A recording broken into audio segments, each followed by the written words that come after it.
Hey there, thanks for tuning into Duckbricks. I'm Chris and welcome to a very special episode of Bionicle Fanon Reviews, the show where I review people's mocks and creations made from Bionicle pieces or Technic pieces or system pieces. As long as it's related to Bionicle, it will have a review here. Now, I started off by reviewing the canon models like the Dark Hunters, Rahi, and other canonized models from various canon contests, but after I got a little bit tired of that, I decided to spice some things up and try to also incorporate some fan-created mocks that are not canon, but I thought were good enough or interesting enough that I wanted to build myself to review and had instructions available. Now, of course, the most recent focus for Bionicle Fanon Reviews has been the Fanon Contest winners, the winners of the contest I've been hosting right here on the Duckbricks channel, and just yesterday we announced 4 major winners, a runner-up prize and a large grand prize for both small and large categories of the second Duckbricks Fanon Contest, Dinosaurs of Bota Magna. So I have been hard at work literally all throughout yesterday preparing the build for the winner of the small category, and the grand prize winner is right here, taking home the prize of the Elite Scrawl Helmet with war paint custom made by Metro Nui Market, aka Nate making these masks right here. We have this incredible creation, the Hardshell Raptor by Bonklechaser. Now again, I am so excited to bring you a review of this, so let's just jump right into summarizing the main points of review. Roll the intro. For every Bionicle Fanon review, I rank the builds by 4 key points. Number 1 is posability. Can the model get in good poses? Can it support its own weight? And can it hold the weight of its own weapons, or is it just falling over? Number 2 is building techniques. Is the model just regurgitating stuff from existing LEGO sets, or is it trying something new and doing that well as using unique parts usages? Number 3 is overall aesthetics. How good does the model look completely agnostic of storyline relevance, and is it generally aesthetically appealing? And finally, number 4 is believability in universe, which means that does the storyline given to the model by the Bionicle story team make sense given how the model is built, and does the model scale well next to some representative samples from the Bionicle universe? And with all 4 review points outlined, you can see the Hardshell Raptor placed proudly in my Bionicle Fanon and Canon model collection here, which is growing by the minute, and now let's jump right into the review. Alright, so this right here is the Hardshell Raptor by Bonklechaser. It takes home the prize of the Elite War-Painted Scrawl Helmet made by Nate of Metro Nui Market, which will be shipped to Bonklechaser actually right after filming this video, but I just wanted to show it off in relation to the winner here, which I kind of like to do with all of these winning prize entries. So setting aside the prize right here, which is a really cool one, can't wait to have that sent over, let's take a look at the model itself. Now for this model, I actually will be doing something a little bit differently, because I know a lot of people will be wanting to reverse engineer these and build them for themselves for their own collection. I actually want to start off with a few notes on the affordability and feasibility of buying this model. Now this obviously does not affect my review opinion, but I figured it's the information that a lot of people want to hear first, so I just kind of wanted to talk about what sorts of pieces it uses and about how much it'll be, if I can estimate that. So this model right here was just built using parts from my own Bionicle collection. I did not have to order any other pieces except for a couple, and I do want to point out exactly what those were, but for the most part, it is just using standard elements. Obviously, you can see these CCBS pieces are not necessarily that expensive whatsoever. Actually, one of the hardest pieces to find was the standard Mata hand in yellow. The model uses quite a few of them, actually 1, 2, 3, 4, 5 different Mata yellow hands here, which only actually appeared in a couple of the Robo-Riders and Throwbot sets from predating Bionicle, so those were a little bit difficult to find because pretty much yellow-themed characters in Bionicle were keyed orange and not this particular shade of yellow. They're not super expensive on Bricklink though, so I wouldn't be too worried. Obviously, the biggest cost for someone wanting to make this themselves, if they don't already have a couple of extra Carapars, is just the massive amount of Carapar shells here. It uses a whopping 7 different shells, 5 making up the body and 2 making up the head, hence the name Hardshell Raptor. So thankfully, I did have quite a few of these just lying around from different bulk hauls and whatnot, so I was able to scrounge up actually the exact amount I needed, but if I was was just one short, I would have had to place an order. So that is that. Funnily enough, the larger yellow spine here on the top of the head is actually exclusive to a LEGO Ninjago 2019 Spinjitzu J set from Ninjago Legacy. It was literally just an add-on to a spinner, so I didn't really feel bad about stealing it from that set, but again, it is the only set this came in yellow, so if you do want to have that and do not already own the Spinjitzu J set from 2019, you will have to pick that up on Bricklink. Lastly, there are only a few other exclusive elements to the set. Specifically, the eyes are from the Shang-Chi Great Protector set from LEGO Marvel Superheroes. I did actually temporarily steal them from my copy of the Dragon for the review, and I do have extra copies on the way, but I just wanted to denote that because these are basically the only pieces I did actually have to order for this particular model. Besides that, pretty much everything else is fairly standard. The transparent yellow Borak eyes are a little bit uncommon, but not super expensive because they did appear in a few sets like the Visorak and whatnot. So nothing super breaking the bank here, but I can imagine it would probably cost around, I don't know, maybe $30, $40 if I had to estimate, probably on the cheaper side of that, to actually make this yourself. Unfortunately, I don't have that great of an estimate because, again, I did just make this with pieces from my own collection, but hopefully for the other models and the other winners of the Fanon contest, I'll have a bit of a closer idea, especially if I just decide to flat out order the pieces for it, because digging through my parts collection, which is largely unsorted, to find pieces for a model like this was actually a very long task and took me quite a while. So I probably will just order the pieces in the future and not have to deal with the hassle of hunting down parts. With that though, let's now jump right into the main review itself. So starting off, I want to jump into posability. So this Raptor is actually incredibly posable, and in some areas it's honestly a little too posable, and let me explain what I mean by that. So obviously the tail here you can wag back and forth. It's using the CCBS ball joint small piece right here, which is a very useful and versatile piece, so you can get all sorts of different articulation out of the swinging tail there. Of course it's a little bit plain, but obviously it does make sense for it to be just fully jointed like that. For the legs themselves, they are using the digitigrade leg type style, so you've got this smaller joint here that is bent backwards, but again, as you can see, it's literally just CCBS, so thankfully these are very, very posable, and you can really get this in all sorts of poses, and for the most part it does stand up even in very extreme poses like this, where say it's stalking prey, so maybe it's tiptoeing through the grass, or maybe have it stand up as straight as it can, maybe all the way perked up looking forward, so you can do that as well. All sorts of different poses, which are really helpful because again, the legs are fully CCBS, which means that it's very, very easy to just get it in the poses that you want. Now, the one sort of complaint I have with posability here is the way that the hands are attached. As you can see, they are mounted via axle on this particular armor piece, but if you wiggle it back and forth, it's very easy to get the armor piece just out of alignment with what it should be. As you can see here, the nipple stud, or whatever the 1x1 stud pieces here, do kind of help a little bit in terms of preventing it, but it is a little bit finicky. You have to line it up with this other armor piece, and again, it's very easy to just have that wobble and fall out of place because this is not attached on an actual axle. It's actually just going through a regular Technic pinhole, so there's nothing actually keeping it in place. This is really easy to accidentally get out of whack when, say for example, I want to move just this arm upwards and downwards, then it's very easy to just get this entire thing out of whack like so.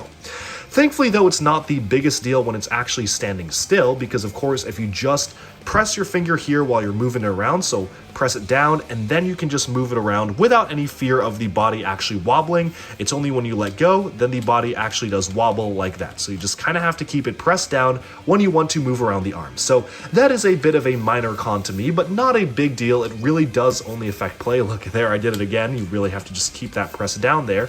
But again, if you just want to pose it and not really want to play with it, it's not a big deal. And it's not like the model is going to break because of it. It's just kind of a bit of a downside in terms of being annoying when posing it around.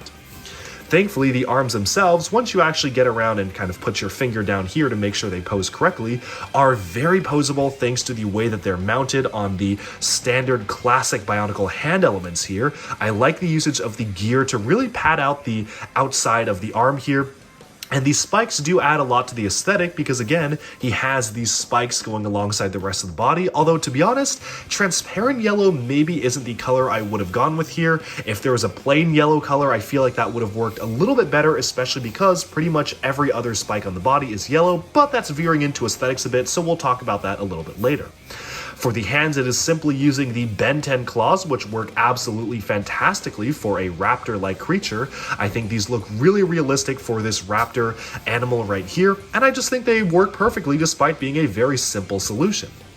Of course, moving on upwards to the head here, you can move the head back and forth and up and down, pretty much all mounted on the ball joint, and you can also articulate the jaw like so. So you can open and close the mouth here. One unfortunate side effect is that there is a lack of friction in some aspects of the head, namely in the teeth here. It's really easy to just wobble the teeth around, or I guess this is supposed to be teeth or maybe like a tongue sort of appendage, but it's really easy to just get that kind of at an angle, which just looks kind of awkward when you're trying to have it posed up in a certain way. It just wobbles back and forth because unfortunately there's no actual friction adhering it to the bottom there. There is a transparent yellow 1x1 plate here, or tile stud element, to try to keep it in place, which it does absolutely keep it in place, but it doesn't really do anything in terms of the friction, so there is that as a bit of a con. That being said, if you're careful with it and aren't really too bothered by it kind of being off to the side in some poses, then it's not a big deal whatsoever. Moving upwards to the eye here, you may also notice that these are just mounted on the frictionless Technic pins here, so it is also very easy to have the eye accidentally be rotated one way or the other, but honestly it's not as big of a problem as I initially thought it would be because generally it tends to stay in the same place unless you accidentally brush it with your finger. Then again, in 2022, just this year, LEGO introduced a friction version of this one kind of Technic pin to stud converter. Unfortunately, it is in red, so the red would have detracted from the model, but if you really are bothered by the lack of friction in the eye, you can very easily just grab one of the friction add-ons, which are very prevalent in most of the 2022 sets, I would say, that came with that part. So you can just very easily just take that from one of your newer LEGO sets if you have managed to pick one of them up, or just order it from Bricks and Pieces or online, Pick a Brick or whatnot. But with that, we've about summed up Poseability, so we can now move on to the general building techniques of this model. So obviously the most important thing to me was how well was it able to actually incorporate all of these different car part shells? And the answer is very well. I was really impressed by this model early on for the small category, especially because of how smooth the armor plating looked. It really does earn its name of being the Hardshell Raptor, because just speaking of building techniques, it is a really well-built animal in terms of actually making these pieces all kind of cascade together. I really love the usage of the different Technic elements in the interior of the construction here to make up the way these are attached. And obviously my only major complaint is the one piece that actually mounts the arms just simply doesn't stay put, but I really don't know of a better way they could have done it because there really isn't any other way to securely attach it onto this part of build, especially achieving this particular layered scale look. Now, the building techniques for the head literally just reuse these shell elements, which did look a little bit awkward to me at first, but it is starting to grow on me quite a lot. I actually do like the very unique shaping of the mouth, and while from certain angles it does look a little bit awkward in terms of having the jaw like this, I think it's really growing on me because it again does actually really help with the aesthetic of this particular element being used repeatedly throughout the build. Of course, everything else is fairly standard in terms of the way that the limbs are constructed and the tail, but really the most impressive thing here to me is just the way the body is built, and the model absolutely achieves that 100%. I love the usage and parts usage of the actual original Throwbot torso piece here, which you can see the yellow Throwbot piece right in the center of the construction there is being used to great effect. It actually did not again originate in Bionicle and wasn't really even used in Bionicle outside of one of the Rahi builder packs, but I guess it makes sense because this is an animal-like creature, kind of like a Rahi, so there you go. That works absolutely great. Now, moving onwards from that, we can now take a look at the overall aesthetics. And aesthetically speaking, this is a very, very strong contender. There's a reason why this won the grand prize voted by you with over 400 votes in total, and that is because the aesthetics of this model are absolutely fantastic. I love the color scheme being very striking of the black and yellow, and of course, the kind of mottled crab-like shells of the car part elements right here really do it justice in terms of being a blend between black black and yellow itself, so it is a really great mottled blend between both of the colors here, which really looks like it is a living creature and very realistic. Honestly, my biggest kind of disappointment, or kind of a thing that stands out to me here, are the usage of the transparent yellow elements. They just feel a little bit out of place given just how they are the only 4 transparent yellow elements in the entire build. I guess the armor pieces are a little bit translucent. You can kind of see light shine through them, but not as clearly transparent as these, and given that they were rare parts to hunt down, I probably would have just preferred them to use a different piece entirely. Maybe, I don't know, make a ball joint connection here and put a CCBS armor piece on there, or use some sort of other yellow Technic element. The transparent yellow just feels a little bit out of place to me. Now, that being said, I really do appreciate the lengths that Bonklechaser went to actually try to incorporate a lot of finer details on this, from just incorporating single 1x1 Lego studs to include the black outlines on the yellow body here, or actually including a 1x1 square element on the bottom of the foot to really flesh it out and make it larger, plus the back claw on the foot as well. There's just a lot of really great attention to detail here, and they very easily could have just called it good, not included these black highlights here, not included the back claws or whatnot, but I appreciate that he went the extra effort in order to make this a really fully fleshed out animal. And with that, it's time for the final point, comparing this alongside some representative samples from the Bionicle builds. So I will go ahead and bring over some of those, and let's take a look right now. Alright, so here we have some of the representative samples from Bionicle 2009, specifically a standard Agori Ranu here, a kind of more animalistic Agori type creature, the Zesk, as well as the Click build from the Brickmaster magazine, which admittedly is a little bit upscaled, but I just wanted to give a kind of point of comparison here for the build. This absolutely, I feel, does belong in the small category because he's just barely taller than an Agori himself, and actually what's really cool about this is that this is actually scaled really well to say how raptors appear in popular media next to a human-like character. So I think the scaling of this character is absolutely fantastic. It is larger than the Zesk, which is the other kind of animalistic type creature from this particular era of Bionicle, and of course it's a lot larger than the Click build, which does only really come up to its waist, but I think it scales particularly nicely next to the Agori, which you can see here. It almost makes it look like the Agori could ride the creature, or maybe even attempt to tame it. So let's get these guys out of the way here, and just kind of take a look at what that might look like. So let's get his sword out of the way, maybe have Ranu seated like so, and let's see if we can get this to work. I think that works pretty well. I mean, this looks like a mount on a steed here. This is actually a really cool look, and you can maybe even imagine that the Agori of Bota Magna may have actually ridden some of these, maybe just to transport themselves or ridden them into battle or whatnot. This is just such a cool look, and it almost looks like it was made for it. It's almost like a horse-sized creature, or maybe something even smaller than that. Like, it's just the perfect scaling for an Agori right here. So this looks really cool to me. Really a big fan of how it scales next to Ranu the Agori here, and I think that's really getting top points for me. So talking about its believability in universe, again, this is supposed to be some sort of a biomechanical creature, which I think it does achieve with the gear-like aspects, but also have a very strong organic sense to it, hence why it has the Carnipar scales and the spikes there, so I think it pulls it off quite well. So for believability in universe, I really have no reason to give it other than a 10 out of 10. I think this model absolutely achieves exactly what the contest was going for a creature that could have existed on Bota Magna. Very well done, and very happy with how this one scales next to the Agori figures. Of course, moving on from that, we can then take a look at exactly how this works for the other points. For posability, again, my only major complaint is just this right here, being it very easy to get the arms out of adjustment like so. Other than that, everything else is pretty good. Obviously, lack of friction up here does detract a little bit for me, but it's not a major complaint. And so for posability, I'm just going to give it a 7.5 out of 10, if only because of the couple issues here, because everything else is really fantastic. And again, I am kind of scoring this on a slightly biased scale. I'm comparing it alongside pretty much all of the other contest winners and mocks of the modern era. So obviously, if this was compared against, say, the 2005 Dark Hunters, posability would have been fantastic. This is not falling over anytime soon. But I am holding it to a slightly higher standard here, which is why I'm giving it that score. But I do think that everything else is really great about the model itself. Moving on from posability, I want to talk a little bit about building techniques. Again, the only minor complaint I have here is just this right here, but again, not really sure how that would have been rectified. Other than that, the building techniques are absolutely fantastic. Again, love the parts usage of the car part shells, love the layering of it, and now I really kind of want to build a blue version of this because again, this piece does exist in blue. I'm pretty sure this does too, and actually, almost all the yellow pieces here do exist in blue, so maybe that'll be a fun project for another time. So I really like how you can actually use the template for this model and make your own builds out of it in different colors.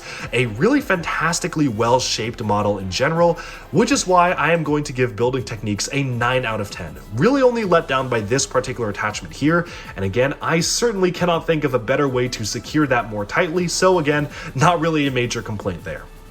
And finally, moving on to aesthetics, this aesthetically looks fantastic. Just look at how good these shells are layered here. I like how it feels like a very solid body despite it being pretty much just a Technic frame underneath. Again, great blend of CCBS to make up some of the more organic elements and original Bionicle G1 elements and even some elements that predate Bionicle for the more mechanical aspects of it. This absolutely achieves the aesthetic of technology blended with nature, which is what the Dinosaurs of Bota Magna are all about. And really, again, my only complaint here is that aesthetically speaking, the head is a little bit odd to me, especially at certain angles. You can kind of see that the jaw doesn't really seem too realistic in terms of an actual creature, but for the most part, again, it does look a lot better when you actually can move it around. At first, it looked a little bit strange with the way the curves were made here, but at least from most angles, it looks pretty good. And especially from an angle from, say, like this one right here, that looks very good to me. So for overall aesthetics, I'm going to give this an 8.5 out of 10. Almost everything is pretty perfect. Obviously, as mentioned, the transparent yellow pieces do stand out to me in a bad way a little bit, but it's not that big of a deal. And everything else, besides some weird shaping of the head from certain angles, is absolutely fantastic. And with that, we have summed up our review of this particular grand prize winner of the small category, the Hardshell Raptor by Bonklechaser, which is again taking home the prize of the Elite War-Painted Scrawl Helmet, which first appeared in the All Our Sins Remembered comic, which is actually a comic where the Dinosaurs first appeared in, so that's pretty appropriate here, with some custom painted elements right here with the handprint. Love that the hand actually just has 4 fingers like the other Glatorian here, and again, major congratulations to Bonklechaser for taking home this amazing prize. And I hope you enjoy it, and I'd love to see a mock that you make using this particular mask, because hey, that's what the contests are all about, creativity and building your own things. And so with that, we have summed up this review. Thank you all so much for tuning in, and that was the Hardshell Raptor by Bonklechaser. Alright, and with that, we have summarized my thoughts on the Hardshell Raptor by Bonklechaser, a very well-deserving model of the grand prize for the small category. Now, just you wait, because there are actually many more reviews coming from the dinosaur contest. Of course, first on my list are reviewing the actual winners for the runner-up and the grand prizes of the large category, as well as the runner-up for the small category, where I have some of the parts still arriving via Bricklink orders incoming to me as I speak, so be sure to stay tuned for that. But also, as I mentioned just yesterday, I will do my best to also be reviewing all of the major large category winners. I also do want to note that in the winner announcement video, I unfortunately forgot to mention one particular entry that was the Titanicron by Maxilla. This is one of the entries I've actually been really looking forward to building for a long time, and I actually have already ordered some of these special pieces for it. My apologies, this one won 3rd place. If you watch the video, I jumped from 4th to 2nd place. I was filming it pretty late at night, trying to get it out right at the same time as the deadline, so really my apologies for missing that one, but I do have a review of that one coming soon as well as pretty much all of the other large category entries, at least as many as I can build and get the parts for. So stay tuned for that. It's going to be a lot of fun months of reviews, and also stay tuned to the next Duck Bricks Bionicle Fanon contest focusing on Lariska, which is going to launch and begin accepting entries in about a month from now. So thank you all so much for tuning in. I hope you enjoyed the review of Bonklechaser's Hardshell Raptor. This has been really fun to put together, such a fun and dynamic model. And honestly, this contest in particular has been a really great way for people to truly showcase their creativity and make all sorts of different creatures, large and small. So incredibly happy to have built this, and I can't wait to show you what's coming up next. Thanks all for tuning in. Like and subscribe for even more LEGO news, reviews, discussion, and analyses coming your way very soon. And bye-bye for now.